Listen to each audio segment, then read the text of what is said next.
Дарынды балаларға арналған Сәкен Сейфуллин атындағы номер 11-ші облыстық мамандандырылған мектеп-лицей-интернатының 7-ші А сынып оқушысы Максотова Диляра. «Бір алма, бір апельсин» жобасы. Қайырымдылық акциялары мұқтаж адамдарға көмектесудің маңызды әдістерінің бірі. Қайырымдылық көмек алатындарға ғана емес, сол көмекті көрсететіндерге де ынтымақтастық пен әлеуметтік жауапкершілік сезімін қалыптастырады. Бұл таныстырылымда біз қаланың тазалығы үшін жұмыс істейтін адамдарға жеміс-жидек таратуға арналған қайырымдылық шарасын ұсынамыз. Қалалық тазалық қызметкерлердің басты міндеттерінің бірі қала көшелерінде тазалық пен тәртіпті сақтау болып табылады. Бұл жұмыс көп күш пен уақытты қажет етеді, және бұл қалалық ортаны жақсартуға маңызды үлес қосады.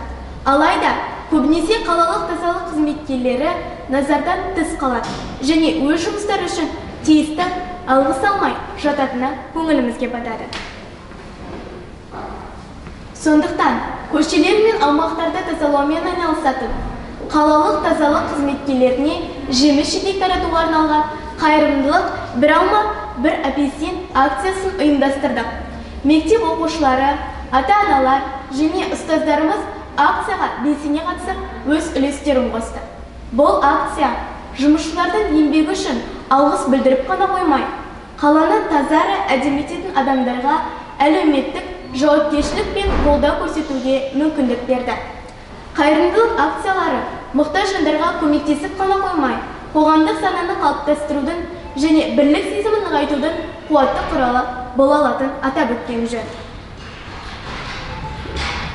Қалалық тазалық қызметкерлеріне күзгі жаңа піскен жеміс-жидек беру қалалық тазалық қызметкерлері мен қала тұрғындары арасындағы өзара қолдау мен ризашылықтың белгісі болуы мүмкін.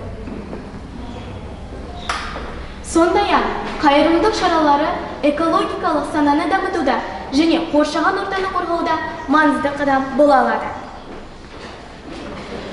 Жемістер бұл денсаулықты нығайтып қана қоймай, қала көшелеріндегі қоқыс пен қалдықтардың азаюына ықпал ететін пайдалы тағамдар.